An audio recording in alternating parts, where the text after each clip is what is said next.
that bad in this state, okay, the number of kids who were, you know, not eating properly was high enough that they felt the need that they had to manage it this far. And they even have now, lots of these schools are open until 6 or 7 at night. So the kids are there all day. The school's now a babysitter. You know, and they might as well let the kids sleep in the school. Here's the crux of that issue, okay? So say a couple has one kid, abides by the voucher program. They are only able to afford the kid prior to the kid enrolling in a school, okay? Once the non-public school costs kick in, this couple cannot continue raising their kid by themselves. Do you take a 6-year-old and remove a 6-year-old from his parents, put him in an orphanage because the kid only starts being too expensive once the kid is old enough to enroll in public school? Well, that's, yeah. I'm just saying that I don't know how draconian you get about these rules, right? Because we're so close to creating the unsustainable negative population decline, right? I mean, there's, Can I get a yes or no? Can I get a yes or no? Well, a yes or no to what? Oh, do we shoot the kid? Do we kill the kids that are 7 years old? Yes or no? I mean, this is a stupid... Well, I'm just saying, I'm trying to sit there and say, give me a reasonable chance to qualify my answer, okay? And I'm sitting here telling you, the answer is yes, okay, if there's still increased population in America. So if population in America is still increasing, then the answer is yes. If population's declining, the answer is no. Okay, so then it's not about blackmailing society for the collectivized costs. It's about whether the population... Yes, it is, but it's a again, you keep denying me the right to be at least pragmatic. What's the point of having any policy if it's not practical? So you're, again, what's the point of me telling you that I personally, okay, would run the kid over? Okay, there. Does that solve the problem? Does it an answer? Is that a viable political strategy? Let's run a platform, okay, where we shoot children because their parents are poor. Let's just shoot the whole fucking family. I wouldn't care, to tell you frankly. Okay, I have such contempt for poor people who have kids. I have absolutely no ethical problem personally with every fucking poor person who has a kid being shot in the fucking head. It wouldn't bother me a bit.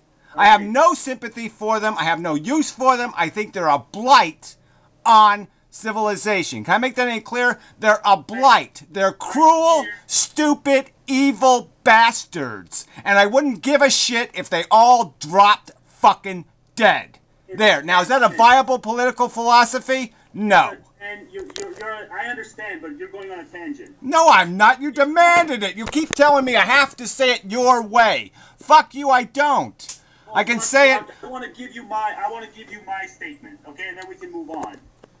I'd rather take the evils of blackmailing, breeders blackmailing society. I'd rather take that, and that's going to be the lesser of evils in my view, when compared to a 7-year-old or a 6-year-old being removed from their parents and being emotionally devastated by that loss of the familial connection.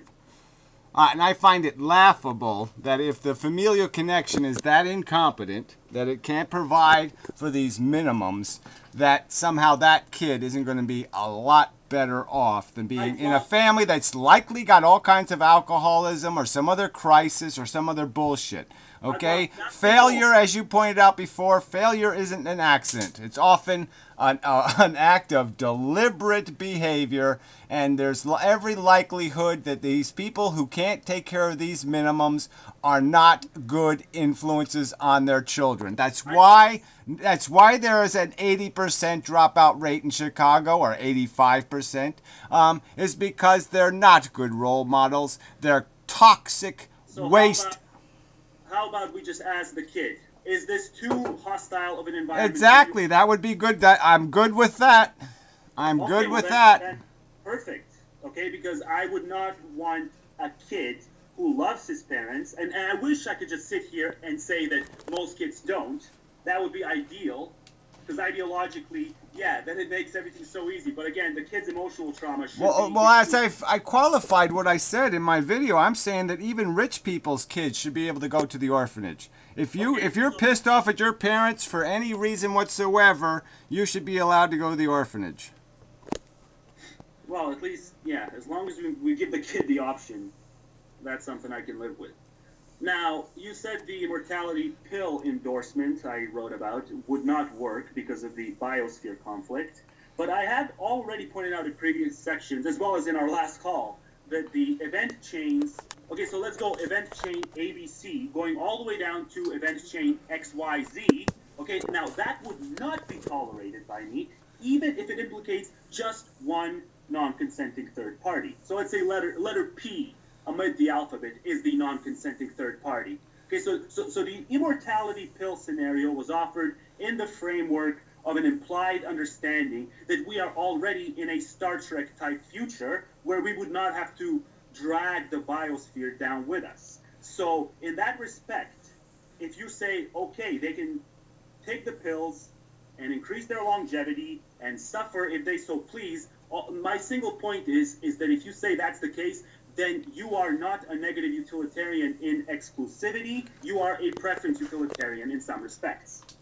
Well, I don't see the... I mean, I guess I'll make the argument that I'm just not willing to waste time on people that belligerent. So I would say if the belligerence is theirs alone and confined to their welfare alone, then it's okay. But I mean, again, I'm going to argue to you that if I was talking about smallpox, okay, you'd say make sure that you wouldn't trust Bubba Joe, right? You wouldn't give a bottle of smallpox to Bubba and say, okay, Bubba, you're gonna make sure this jar doesn't get broken now, right, Bubba?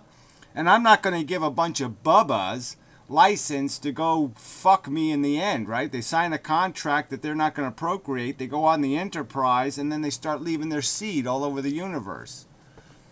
So I'm going to have one hell of a guarantee that this toxic waste isn't going to get loose before I'm going to be comfortable saying it's okay. So I'm just explaining why, even if you tell me I'm giving you this great thought experiment where it's all worked out and it's a guarantee they're not going to reproduce, well, I'm still going to be awful apprehensive because I'm so paranoid of this thing getting loose that I can't even look at that freedom as not being a threat. Just them having the capacity is a threat.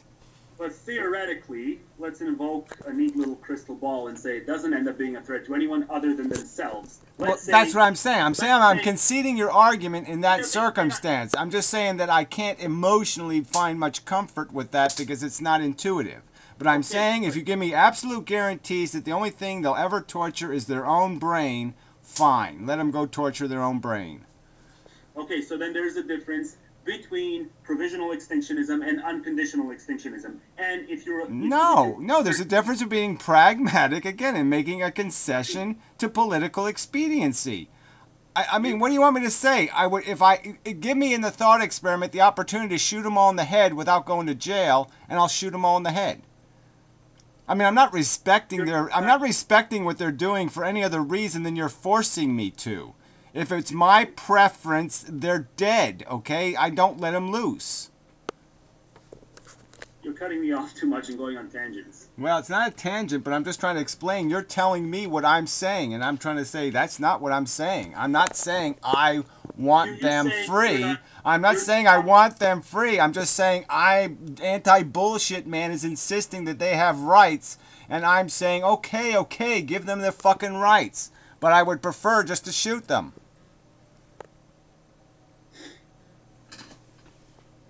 Now, let's get into non-consequentialist arguments for or against natalism versus consequentialist arguments. Let me give you an analogy. This was something I do believe I invoked in the section on extinction. Now, let's take arranged marriages. Now, I'm pretty sure that we would both not take issue with arranged marriages on consequentialist grounds had every single couple involved been compatible and had every single couple genuinely enjoyed their spouse over all other potential spouses, right? So we can still have non-consequentialist issues with arranged marriage just because theoretically it's retarded to have people born to, predestined to marry based on their family's choice. Okay, so intellectually we can say it's stupid, but just on strict consequentialist grounds, if we know that every single couple is actually going to be perfectly compatible then we would not take issue with arranged marriages on consequential grounds. And I'm going to say that the same thing can be done with natalism.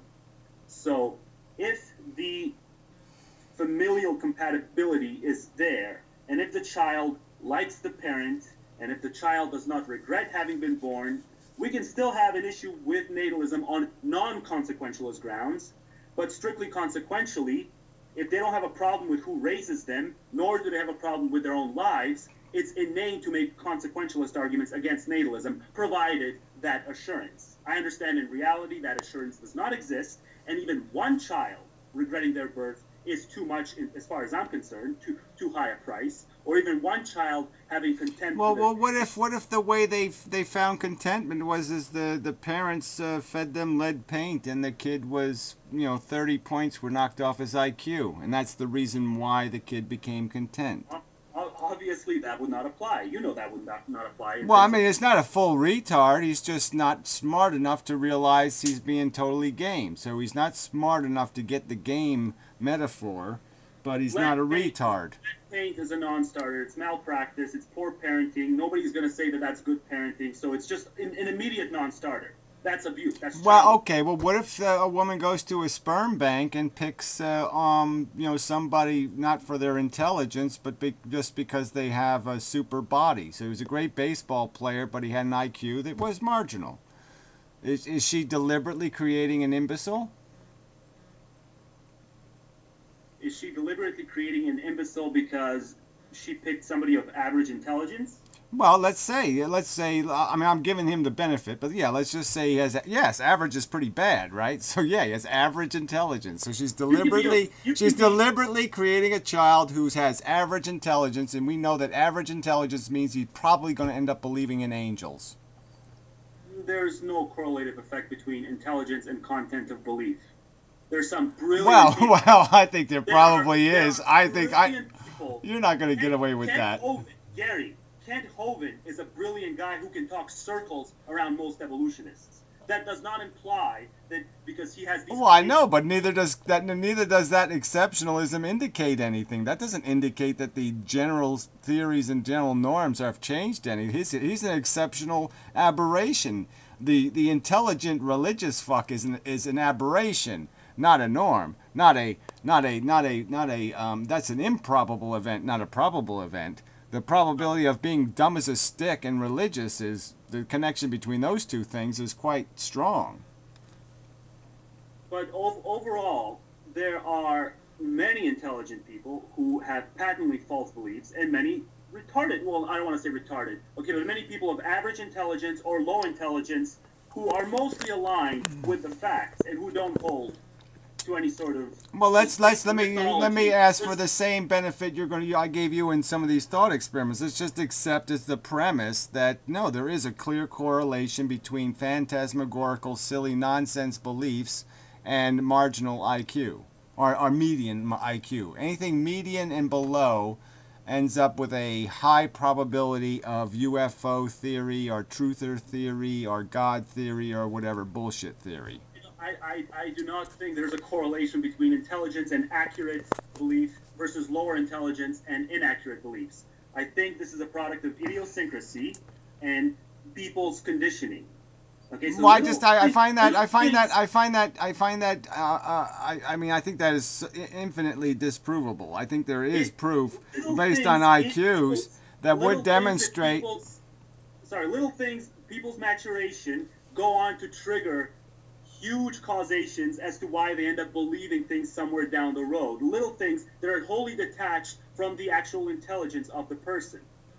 But I think there is a huge correlation between grasping subjects like evolution and having a functional grasp of it and the likelihood that any belief in God will be subject to scrutiny and you will likely drop the subject. I mean, I think obviously if you take any sociology classes, learn anything about the history of human civilization, you will find out very quickly that yes, religious stories are just stories. They're not magic. They're made up by men, and it's all bullshit. And I'm just saying that intelligence is corrosive to religion. I'm saying if you let people in Iran have free access to the internet, they're not going to believe in Mohammed anymore. So So why are there so many Christians in the U.S. which has internet? Because they're raised by imbeciles. So would the Iranians be if you gave them internet, or whatever country you use. Well, I'm just saying they don't have internet here either. The poor don't use the internet as an informational tool.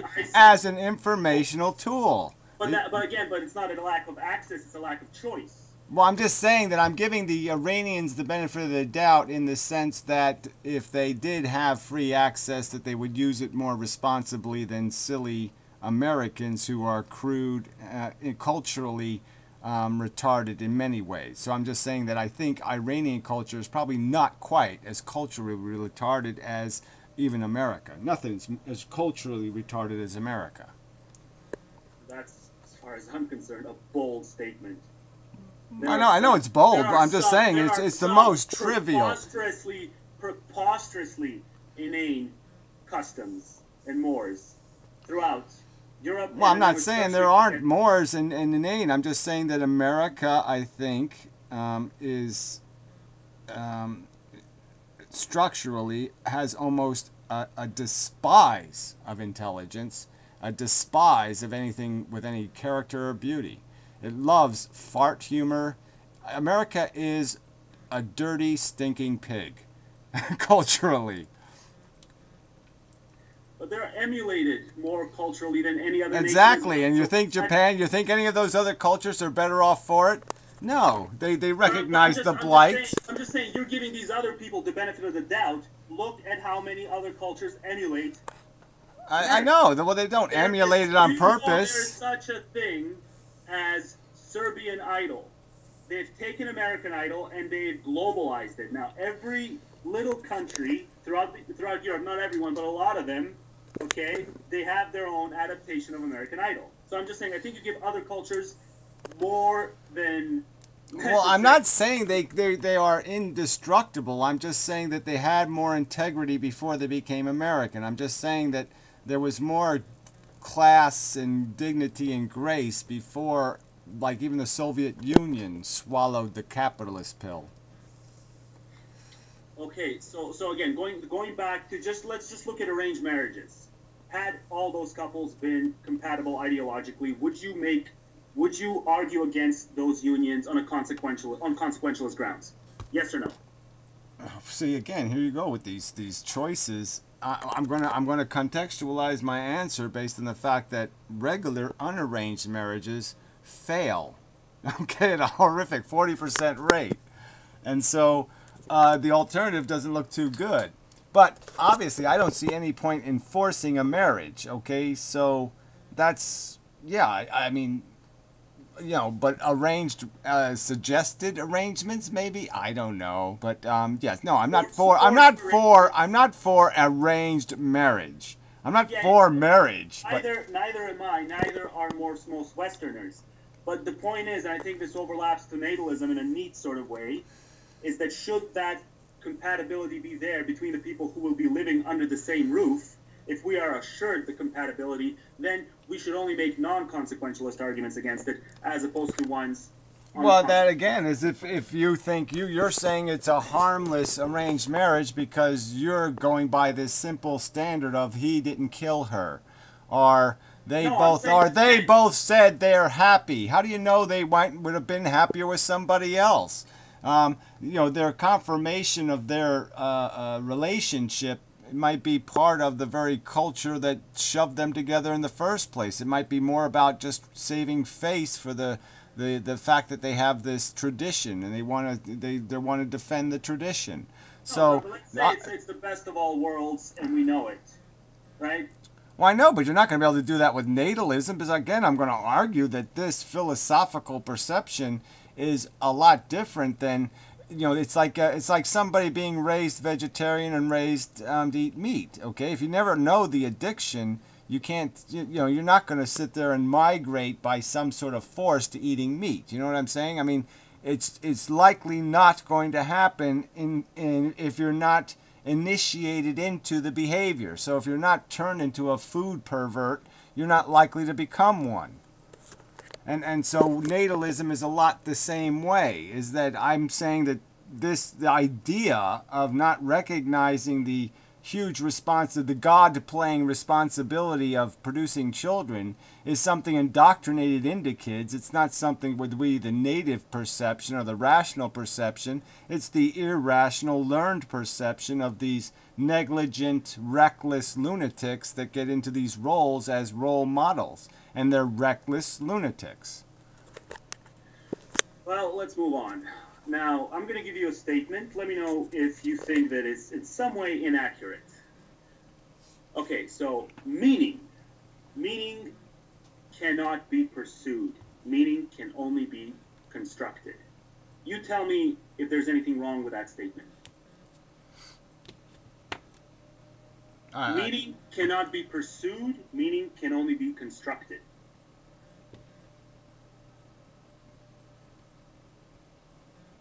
I guess it's backwards, I guess. I don't, I would argue maybe. I don't know what constructed, I guess constructed is a tricky word. Constructed out of what? Pieces of real materials, or constructed out of fantasy? So, I mean, I don't know which one. Notions in the head. Notions in the head. Yeah, well, again, I'm saying that why you go with the word meaning? Meaning is a value-laced word, so why not go to the origin, go to the word value? Meaning only means something if value means something. If value doesn't mean anything, then meaning doesn't mean anything. Well, I'm saying all meaning / value, if you want to inject it, is constructed, is perceptual. And I'm saying quite clearly that the mechanism that produces value is experiential. Somebody has an experience. The experience has a qualitative, describable quality. It has a property. It has a property that can be observed and qualified, and it has nothing to do with whether or not you witness it or not. It is the tree falls, the sound is made. When I say it's perceptual, I don't mean the third-party witness is perceiving it. I mean the individual who is having these experiences is perceiving it. So when I say it's I know, but they're not the one that give it meaning. It's given meaning by the mere fact that it happens. If something breaks my leg right now, I'm going to be so distracted by the pain that I'm not going to be sitting here saying, I'm in pain, I'm having a meaningful, painful experience. I'm not going to be acknowledging the meaning of the pain. I'm just going to be experiencing the pain. All right? So the value component is going to exist. I'm not going to have an opinion about it. The value is going to be in the experience in and of itself. It doesn't need me to survive it. It doesn't need me to exist before it. None of that matters. All that matters is it happening. While it happened, it was endured and it was experienced. That makes it real. In other words, you want to say that ethics are not about oughts. They are about experiences. Well, obviously ethics is about oughts, but they're oughts based on what's the cumulative effect on experience. If it creates less bad experience, then it's a good do it ought. And if it's going to create more negative experience, then it's a bad don't do it ought. But see, the fact that there is a catch ought to it goes back to the fact that it is perceptual. So the moment it's deduced. You've been talking for 70% of the time. Okay, so you have.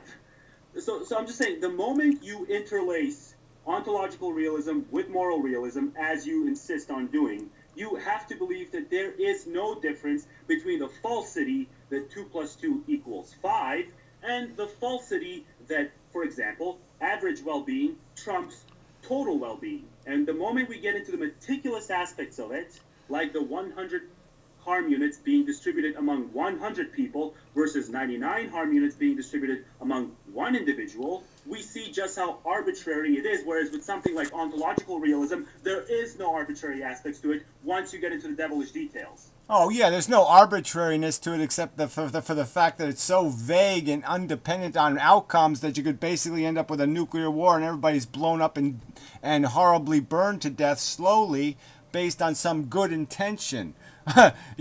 Where logically it could have been perfectly understood that you never take that chance. And so it doesn't have built into it any recognition that you have to still deal with the model. The idea is to model what takes place. We don't have perfect weather models, but they're pretty good. I mean, the assholes got it pretty right here today. You know, it snowed about 2 to 4 inches worth, so they nailed it pretty close. And snow exists without us perceiving it. Well, yeah, and I'm saying that when a rabbit's suffering, it's suffering whether I put whether I write it in my book or not. It's still an event that took place. I would never contest, nor have I ever contested, that it is an event that would not have taken place. But don't blame me and other people who might call themselves pluralists or relativists, which I think is a stupid word. Well, again, what if... Hang on. Don't blame us for the fact that ethics are about oughts. And if no one's saying it ought not to have happened, then the ethical implication will not exist. It's not my fault. Ought is built into the word. You can't have the idea of bad. You can't say the word bad without now inventing the word ought.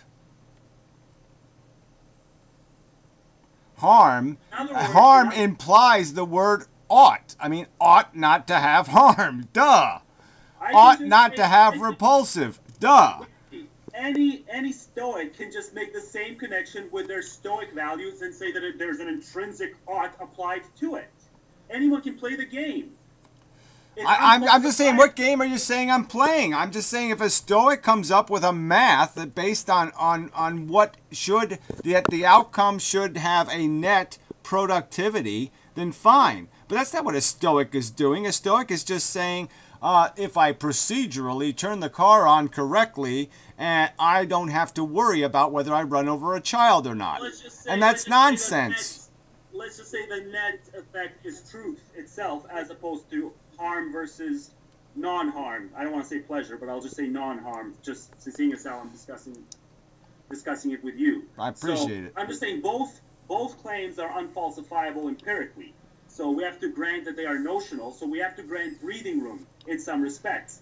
And that is why I would use value pluralism. You want to call it relativism. I think relativism is a stupid word. I would use pluralism as opposed to strict janitorialism.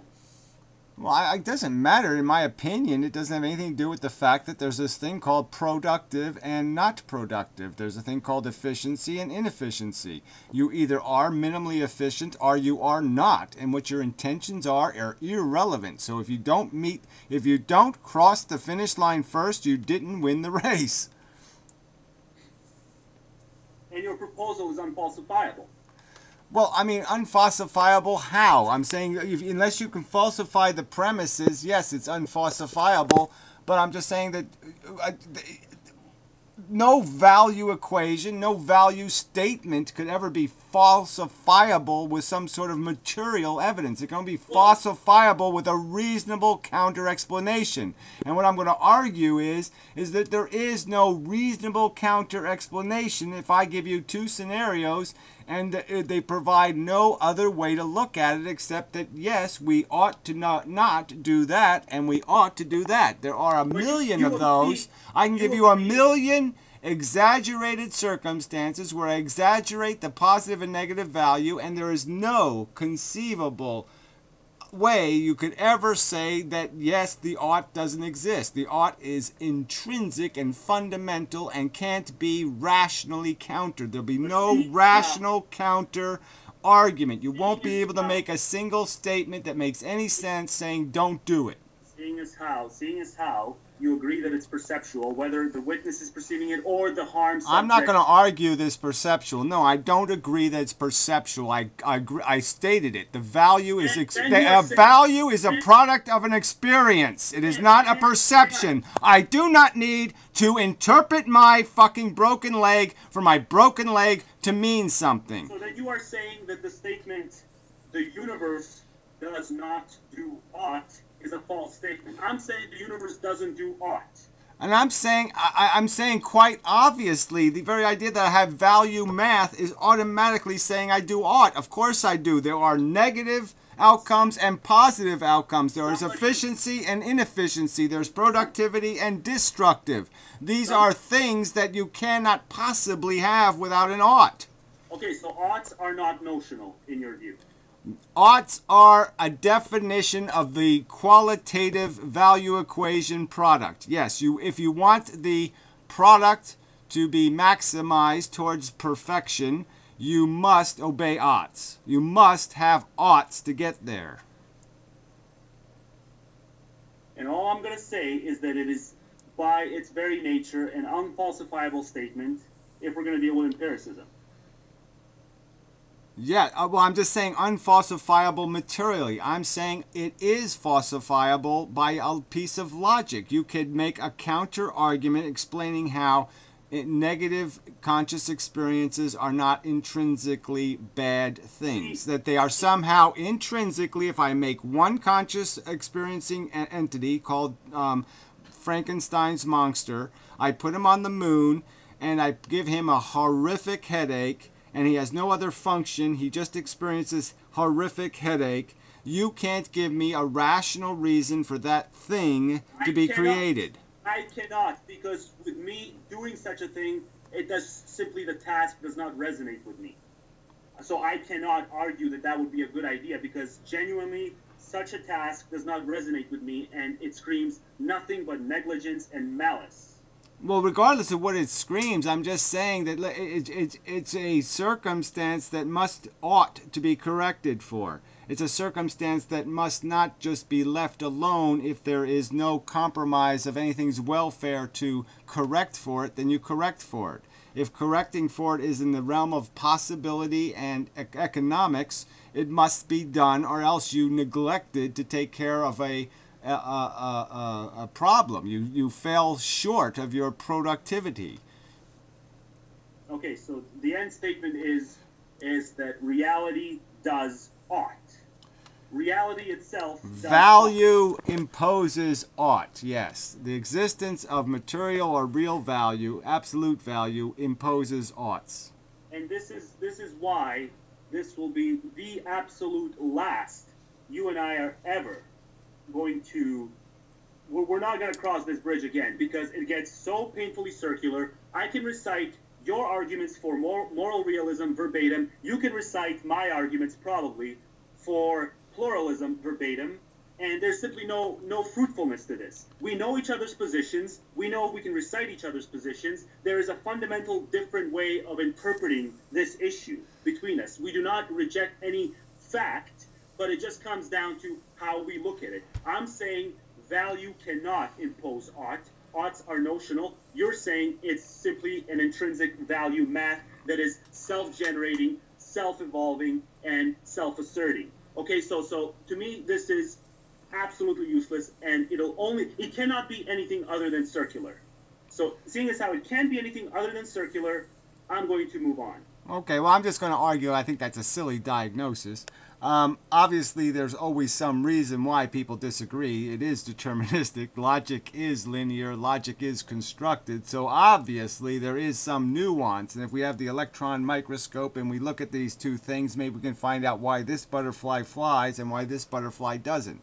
And what I'm saying is the reason why we disagree, there is a reason. And it may be well worth finding out what that reason is.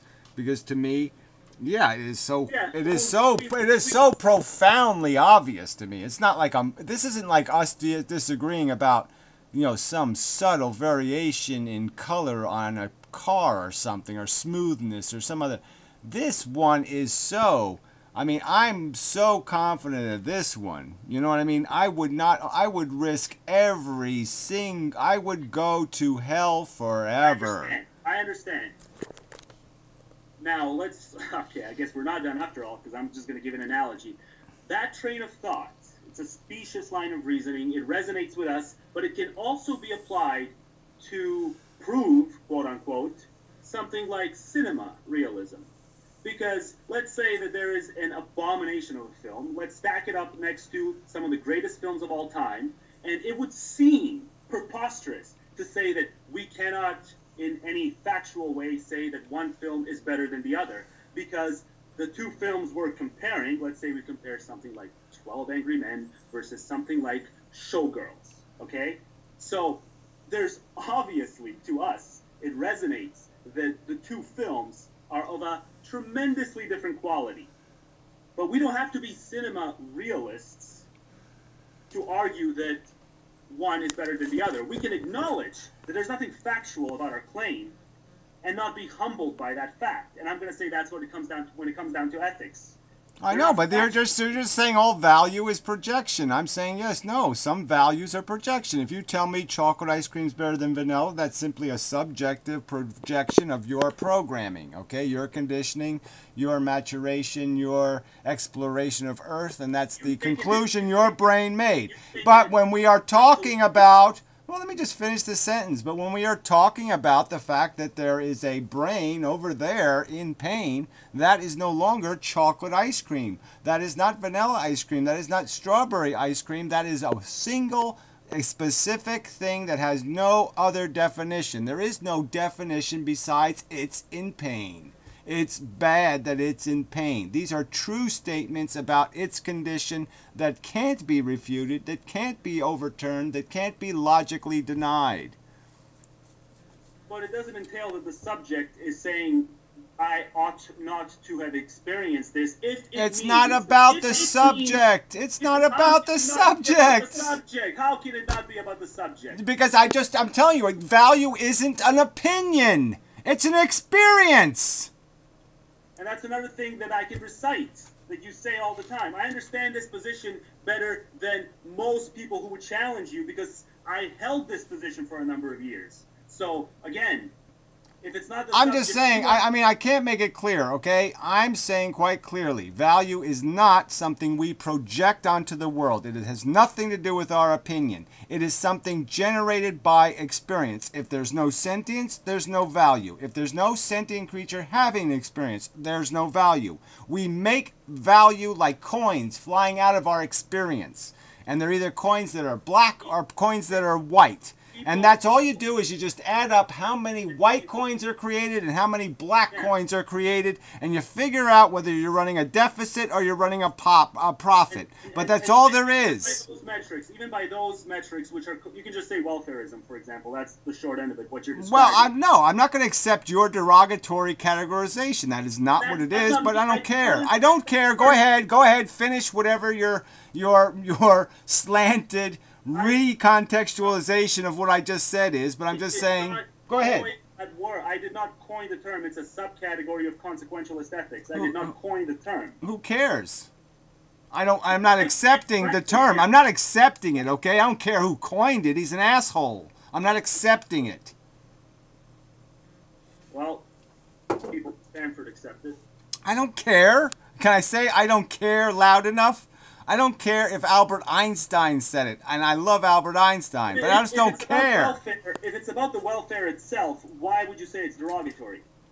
I'm saying that the world. About the welfare. Well, again, we know the idea of welfare state gets into this idea of thriving and lots of other words that are mushy.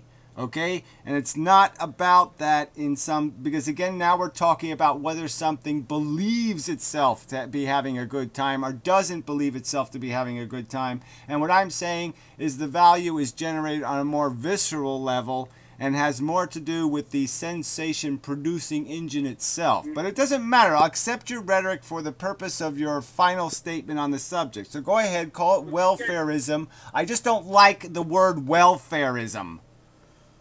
Fair enough. I won't use it. But you get the last word here, seeing as how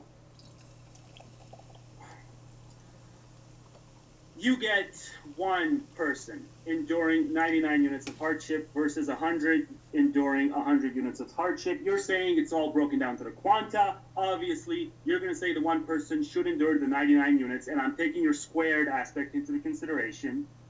Okay, now even if that one person is a person who would have preferred not to have been born in the first place, the moment you take views, preferences, ideologies of the subject out of the equation and just narrow it in on the raw sensorial states, you get an outcome like that can be said to have been better. And you can see why an anti-natalist would be extremely antagonistic towards that. You can see that, can't you? No, I can't see what. I don't even know what you're saying. So yeah, sorry. Okay, so 100. If it's about the totality sentient score, 100 individuals enduring 100 units of hardship among themselves when they are life-affirming optimists and go to their grave thinking it was all worth it, versus one person who regrets having been born enduring 99 units, so 1 unit less. If all we're looking at is the quanta, as you call it, then obviously you have your answer which one ought to happen. It's the one with the one Well, less. don't bother putting in these equations. Obviously, there's this idea of fairness is important too. So don't even make it animals or something. Don't make it humans with attitudes. Well, we agree. As soon as you make it humans with attitudes, I'm saying that's when the bias happens, because human beings only care about survival when it's humans. They don't care about fun. They don't care about anything unless it's about a fucking human. It's their bigotry, their ego. It has nothing to do with value. It only has to do with their need. I'm not going to make it about animals because we agree on the animals. I know. Well, I'm just saying that you can't. If you're gonna use humans, then you're gonna get into humans' projections of value, and those projections, I'm saying, are all crap. Obviously not all, seeing as how you project value No, yourself. I'm saying even my projections of value are crap. I'm saying the only values that are legitimate are the ones we discover, the ones we see in the world and recognize. Or not recognize, seeing as how most of the suffering takes place in wildlife. Well, I'm just saying, recognize in theory. Obviously, we can't recognize it all in strict accounting. We obviously cannot account for it all and put it in a book and press the equals sign button and say, give me the answer. My takeaway point was that you should at least respect my antagonism towards the totality sentient score game once we create the specific types of scenarios where one person who regrets having been born has to pay the price just because more life-affirming optimists would have suffered had that person not paid the price. I'm not asking you to agree, but I'm saying understand my hostility towards that. My hostility as an anti-natalist to that. Well, I don't even know what that is, but I don't think I'm agreeing with that, and I'm not saying... there's no way you can justify imposing harm. All right, so right there we're in big trouble. So as soon as the harm is imposed, you can't come up with a number like what, 6 million happy people at Disney World, and we're going to give cancer. We're going to give cancer to one little kid. Okay, so 6 million people are happy at Disney World, and you're going to torture one little kid. It's still too many. It's not the equation. The equation is a harm exchange ultimatum. Again, one of the many ones which you already dealt with in previous sections. So you know I'm not comparing it to Disneyland. But still, you're still comparing it to an imposition. You're still saying I have to have one to have the other. And I'm saying, no, you cannot have anything at that price. Well, as soon as you impose harm, as soon as you impose it, you're out of business. Obviously, I'm not talking about the optimal outcome. I'm talking about an ultimatum, which you yourself would not argue for, but once you find yourself in that position, you got to pick the lesser of two evils. That's right, and I will pick giving Adolf Hitler one broken leg over giving Gandhi 2 broken legs. So yes. No, it's not about Adolf Hitler and Gandhi. It's about one person who regrets having been born versus the future reduction of life-affirming optimists who would never... Again, you keep qualifying these people based on their projected values of how much they want to live, and again, it has imposition written all over it. So as long as it's an imposition equation, I'm saying foul. Well, you answered it the last call, or at least in one of your videos. So. Well, I know, and I'm trying to answer it for you right now. I'm trying to say that if you could prove that if I go out and rape a woman right now, I could prevent 30 other rapes, okay, I'll rape her. Well, I guess it's about as good a time as any to move along. Let's see. Now, the last section, they can't handle the truth section. So the takeaway point there is that there's nothing wrong with being depressed, but there's also nothing wrong with not being depressed. Now, you're going to say that you've never said anything against that, but you have made statements in the past that people's understanding of evolution, or of gladiator wars, or of our bastard origin, as you claim it, is a depressing truth, and that there's something wrong with you if you acknowledge it without being humbled about it in some way, and even depressed. You've made those statements before. Now, I can't. It would be very hard for me to imagine how you could have a sensible psychology. Okay, maybe you don't have a psychology, so maybe you are Mr. Spock and you have eviscerated emotion from your body. I'm just saying, I don't know how you could be a loving human being, recognize a huge threat to the things you love, and then say, I'm perfectly happy with that. That's the part I'm not getting. So I'm just saying that, yeah, I'm suspect of a person who can know the truth and say it doesn't bother me. Well, see, now there's a difference between frustration and depression. I can get frustrated by being powerless to stop the non-trivial harm in nature. I can be frustrated by that. Right, But disturbed. Let's without just say depression- disturbed. Let's just say disturbed, okay? Disturbed is a good word, right? Disturbed is a word I'll accept. Okay, so yeah, I'll But accept again, that. but I'll again, accept let's that say- too. I'll accept that that yes, okay. You should never let emotion destroy you. You should never be crippled by it. That's just illogical in a way. So you should always try to have a barrier against that happening and stay in the fight. And even if you're in the worst of conditions, you sort of kind of got to do that. You got to man up somehow. So I'm not going to disagree with that. I mean, soldiers had to do it in World War II. They had to witness preposterous insanity, and they had to keep fighting. But you would also agree with me that if I said, okay, we recognize the carnage, the meat grinder, as you call it, and we make some videos about it, and then we stop making videos, or we move away from that subject and we go exploring something else, and as time passes, out of sight, out of mind, because we've acknowledged that we've done our bit, and it no longer even disturbs us because we've been there, done that. There's nothing wrong with that, in my opinion. We've done all we can do. It should not have an everlasting, disturbing effect on our psychology, because it's not something that we have to keep rediscovering. Just like any other depressing truth, if you want to use the word depressing for it, right? You deal with it, you discover it, you move on. Well, I'm not gonna. Yeah, I'm not arguing with that. I'm just saying, I personally haven't been able to move on since I was 7 years old. So, I mean, I basically came to this conclusion when I was pretty young that life doesn't look like something I would invent. I don't really find this very useful or purposeful. I don't like I said the words. I don't like the facts of life. People told me it's the facts of life, and I would say, oh, I don't like these facts. Where do I go buy some new ones? Because these suck. And I'm still there. So you can tell me that, yeah, you just move on, but I'm saying I don't think you do move on because it doesn't move on. The blood is in your brain. You've been stained by it. I can't not be stained by all the cats I've seen die or the people I've known and who have died badly. I don't just walk over that stuff. That stuff is inside of me all the time, wheeling around. I understand, but there are some, dare I say, positive aspects to recognizing that the game is inherently crooked.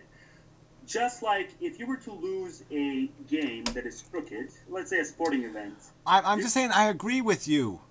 Stay psychologically strong as long as it doesn't make you ignorant, okay? If it turns you into a nihilist, then you've gone too far. Then you've allowed your psychology... Then you've used your psychology and said, because my psychology annihilated the truth, I can annihilate the truth. And that's wrong. Can you not use nihilism as a pejorative? Because you are a couple of forms of nihilist, okay? You do subscribe to certain forms of nihilism. You certainly don't subscribe to moral nihilism, but for instance, you subscribe to therapeutic nihilism.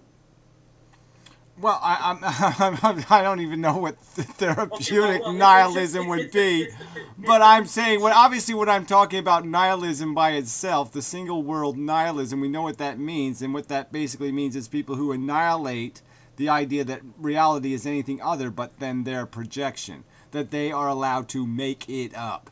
That's axiological nihilism. Well, I'm just saying, and then we know that moral nihilism is right below that, and it basically says the same thing about value. That value doesn't exist, and that whatever you make up as value is as good as any other pile of shit. But you would agree that existential nihilism is something worth getting behind, that there's no meaning to existence. So there's a couple of forms of nihilism where you well, just I know, but that's it. not. You That's should use like it. the nihilism of the. That's like saying it's a being nihilistic not to believe in God, and that is what? Oh, I annihilated fantasy characters. Yes, I did. I annihilated them as reality. That you don't give that a title. You don't give titles to things that are ludicrous. And having to say I annihilated the theory of cartoon characters running the universe doesn't require a title. That should not have a title. Okay, I don't exactly see how that plays into what I said a second ago. But Existential nihilism is basically saying, okay, I don't accept God theories or unicorn theories or Donald Duck theories. It says there's no meaning behind existence. Well, I'm just saying, it's basically just saying there's no creation behind creation. You know. Well, anyway, about the game being crooked, it can play to our psychological advantages in some respects. Because surely, like, if I were to allow people to have the option, like anyone who's ever competed, okay, taking part in some sort of competition, if I were going to tell them, you're going to lose, but your option is how you're going to lose. You can lose option A, where the game is crooked and the referee screws you over, or option B, you lose in a fair game to the better man. Right now, you know most people are going to be more comfortable with the idea of losing to the worst opponent, but being screwed over, as opposed to losing to the better man. So I think recognizing that there's something drastically flawed with the game itself has its psychological benefits, if you choose to dig deep enough and see them. Well, I know, but then you're still making up reality here, okay? Because you don't have these options. In reality, it's going to be one choice. It's not going to be two choices. So well, pretty much everything, every bad blow you're dealt, you can know that it's not your fault. It's just life throwing you the. Well, again, those are all projections of meaning that I don't think have any meaning. So I'm just saying that yes, I'm a nihilist in the sense that I think all those Stoic values are nice and pretty and whatever, but they mean absolutely nothing. And yes, I guess I'm saying it's irrelevant in the end. It just doesn't matter. Well, okay. You are, for the most part, if I can associate you with any form of nihilism, it would be therapeutic nihilism, because that's a contention that curing societies or humanity itself of its own inherent ills is impossible to do, and that is a reoccurring theme in your commentary. There's no point with curing them. The point is, I guess the only cure you would go for is the non-existent cure, which is not the way that. Well, the easiest way to clean up a mess is not to make it. Yes, that's the straightest line. The straightest line to cleaning up the mess sufficiently is not to make it. Yeah, but there is no cure with sentient beings continuing to exist. You would agree with that. Well, I'm just saying there's no profit. There's no profit in it. Yes, that's right. There's no possible way to make a profit. All you can do is minimize losses. So, yes, we can minimize losses, but I'm just saying that's still losing. So in that respect, therapeutic nihilism would fit your commentary. Well, as long as this therapeutic nihilism, as you're using this word, doesn't include this idea of that you negate respect for the truth to gain some sort of therapy, as long as it's not a relevant truth, okay? As long as it's not a behaviorally significant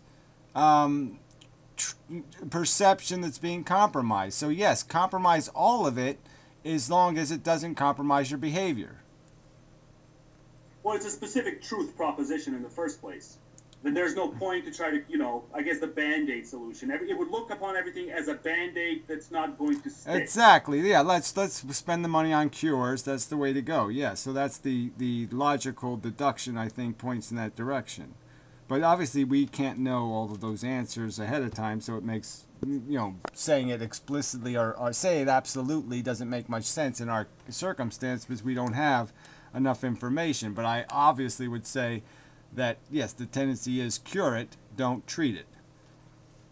Okay, well, moving along to the golden rule, I'm just going to recap my overall point there.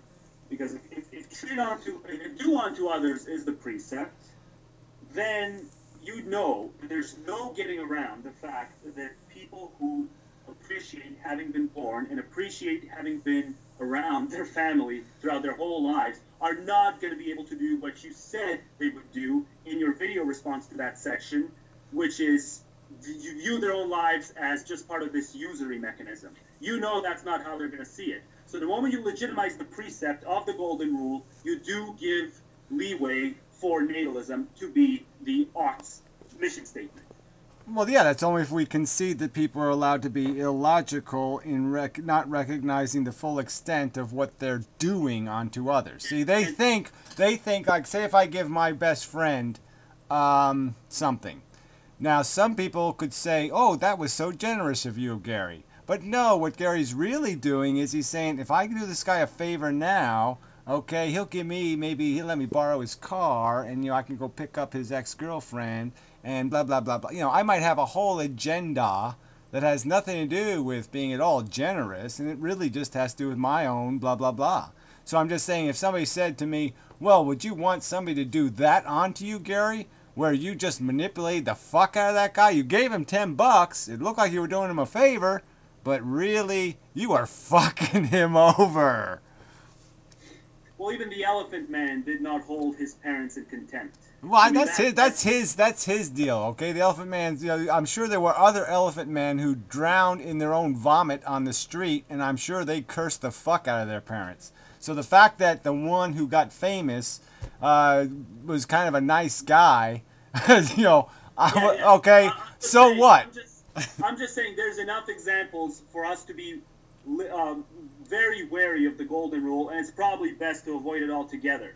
I just think in concept, okay, the very idea of recognizing the fact that if it was me, would I take these risks? I think that's a perfectly constructive thought experiment. I think that would be very healthy for people to realize that if I wasn't immune, if I wasn't going to be born in America, if I wasn't this, if I wasn't that, and that realization might make it clear to them that, whoa, I wouldn't want somebody fucking with me this way.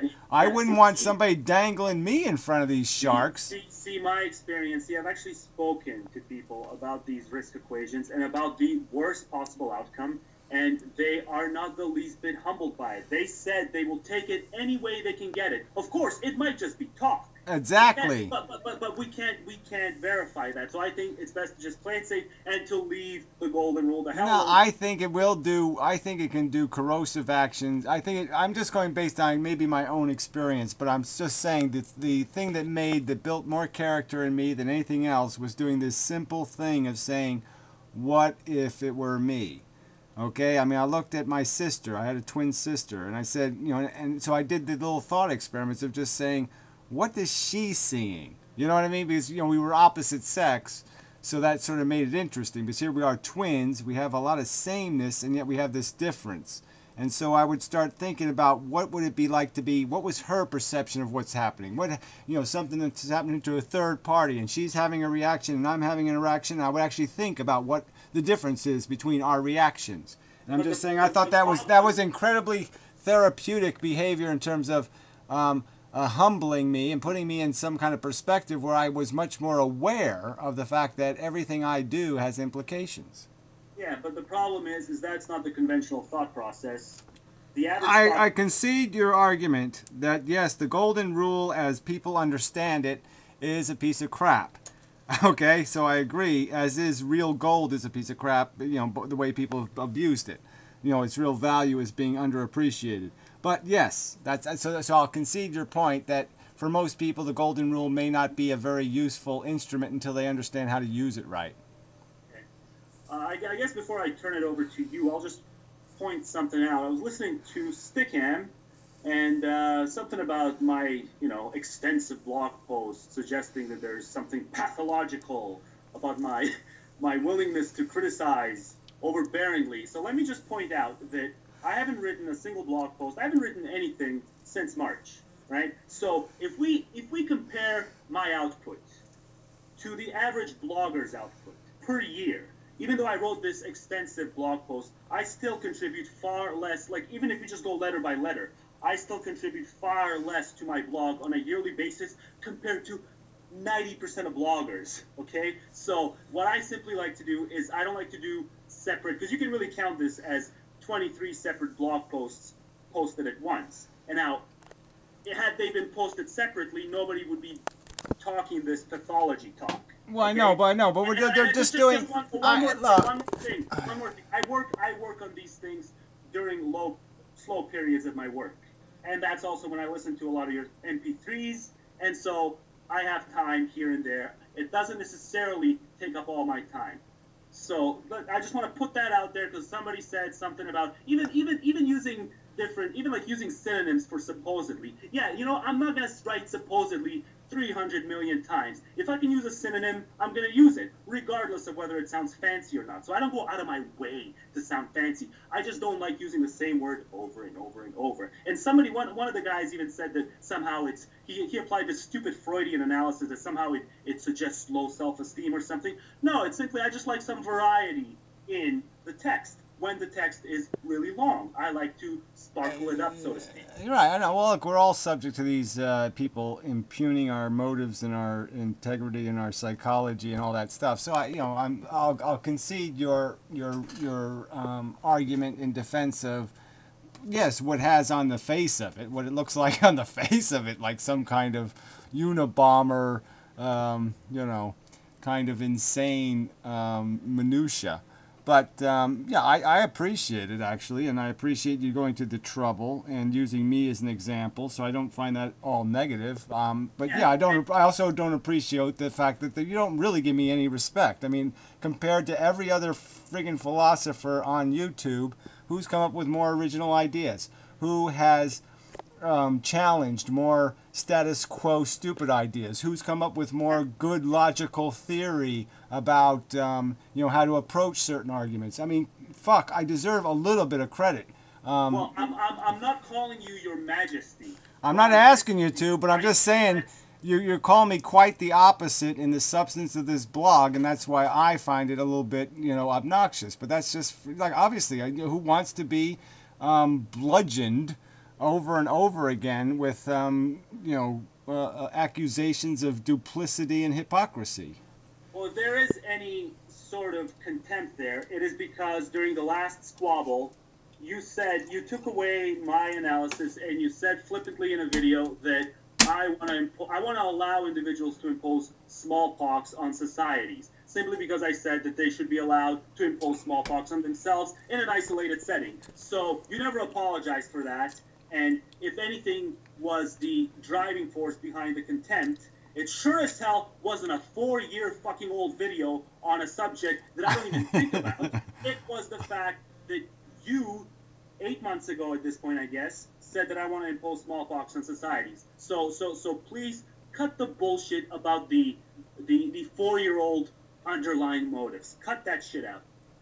Yeah, well, like I said, it wasn't I didn't bring that up as the entire motive, but whatever. It's okay. Fine. I'm just saying that this kind of talk is not, you can't tell people not to do it because it is on its face.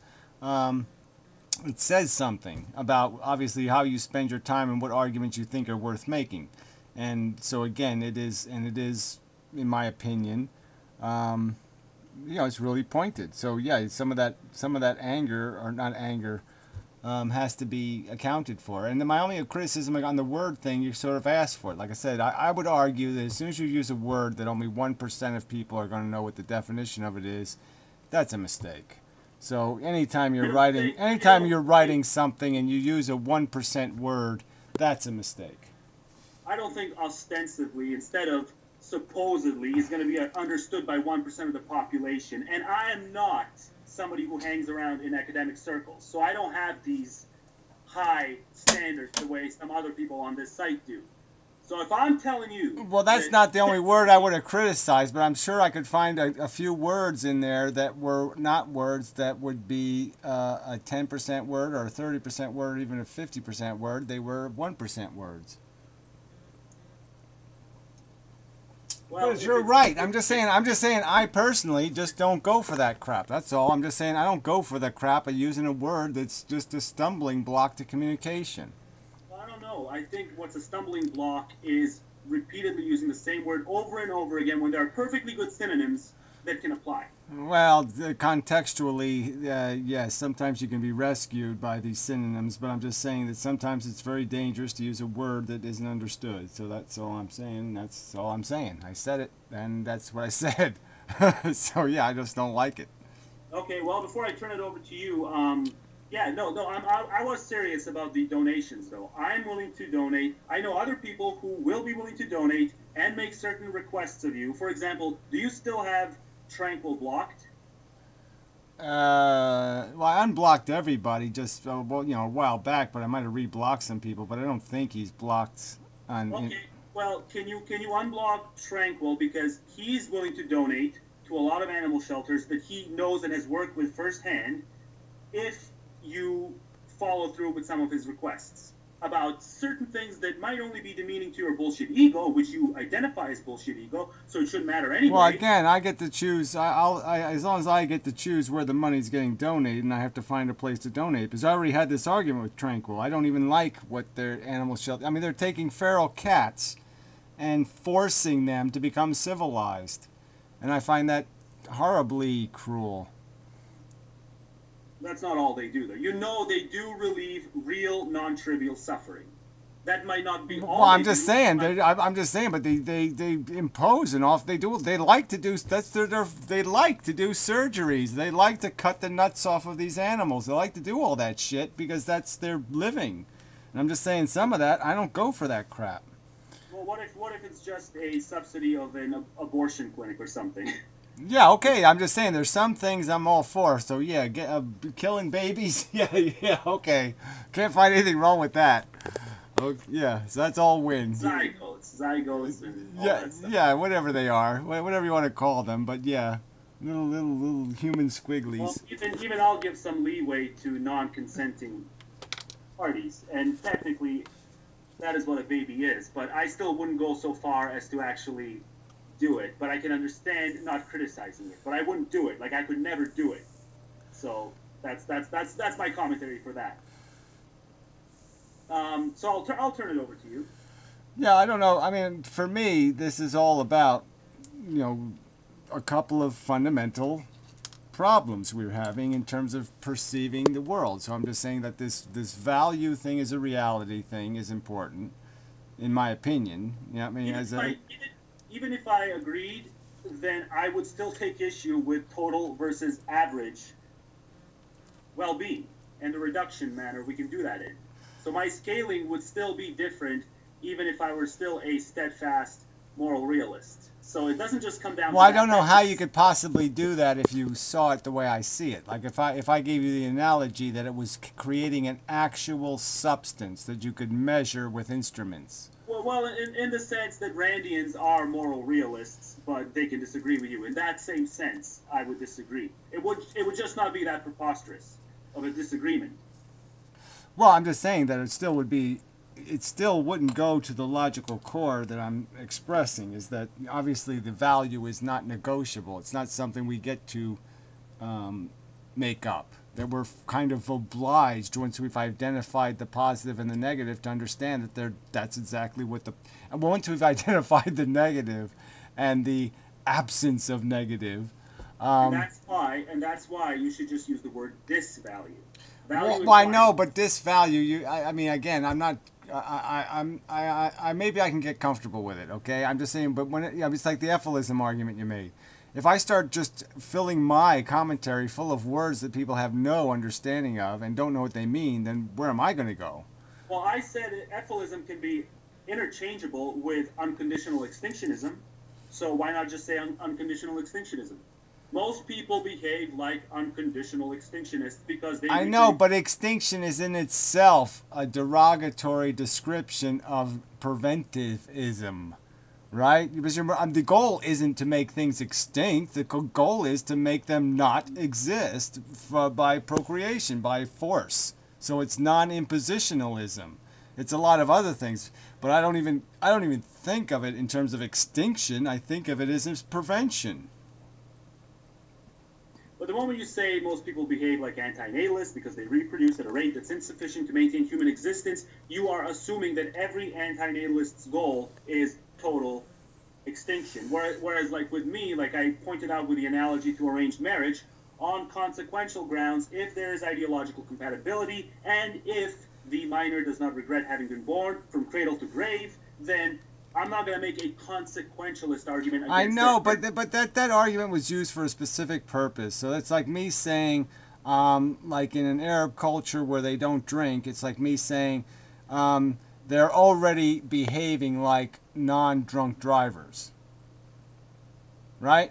I mean, obviously, because they don't drink, okay? So they can't possibly drink and drive if they don't drink. So, but I'm just saying for the purpose of, well, I already explained it, but I mean, to me, the important value of that point is that they don't have to sacrifice anything. They've already accomplished antinatalism. They've already accomplished the goal. They sacrifice absolutely nothing personally in their life. And the only thing that has to change is they have to say, poor people suck and we should stop them from having too many kids. There. That's all they have to do. They don't have to give up anything else. They don't have to pay another tax. They don't have to do another. They don't have to lift one more finger. All they have to do is say, poor people suck. Okay, but you read my criticism of parenthood, and you honestly can tell me that you can read that criticism and still come away thinking that that's second fiddle reasoning behind why one should reject natalism, and that the main rejection of natalism should simply be prevent harm in this context of equal opportunity indexing of harm. Well, see, for me, it all comes down to, number one, rejection of parenthood, because parenthood is just intrinsically a catch-22 endeavor in the sense that you cannot know what your minor will go on to view as unwise versus wise behavior until you are done shaping him, right? So in a lot of respects, I use the career example, right? There's a lot of career-oriented parents who micromanage the minor's activities from dusk to dawn, especially in Eastern cultures, so to shape the minor to be this, career-minded person and be successful. But, like I use the examples with my peers, right? They're fully grown adults now, and they were told, you'll thank me for this when you're older, or they were told, it's my way or the highway, or they were told, as long as you live under my roof, you'll do as I say. But the most prevalent of the statements was, you'll thank me for this when you're older, and I was there to see it firsthand. And I told them back then, I'm like, no, I guarantee you, your mind will not change as you age. And sure enough, I was right.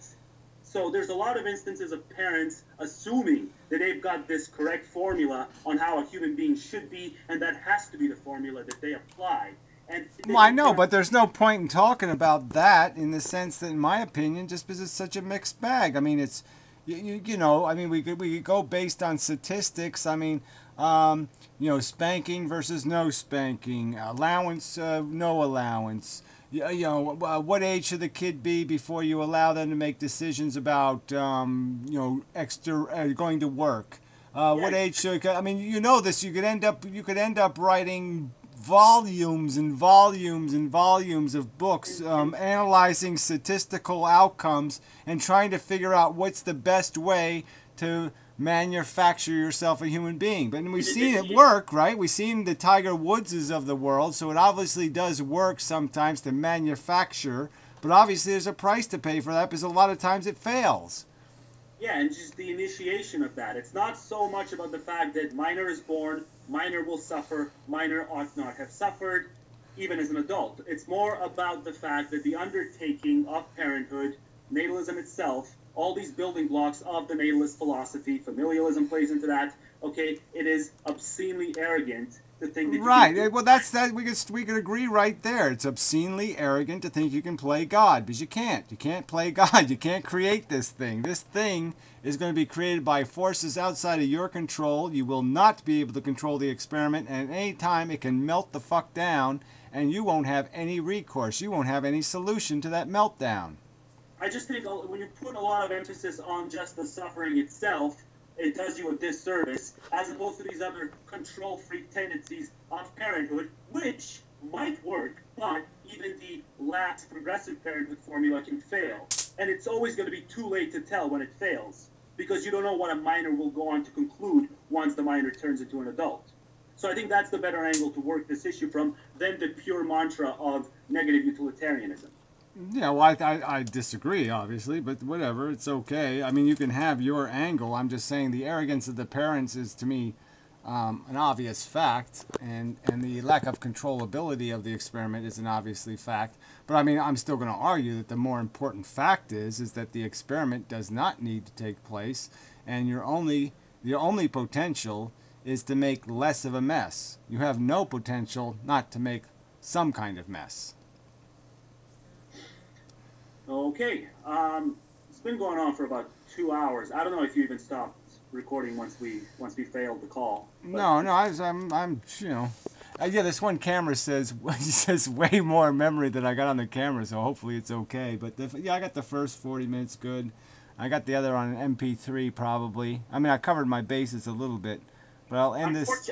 Unfortunately, my image never came up, but I did hold my hand up while you were talking for the most part. So yeah, well, good. So at least you got some exercise. You talked 70% of the time. Yeah, blah blah blah blah blah blah. Thinking that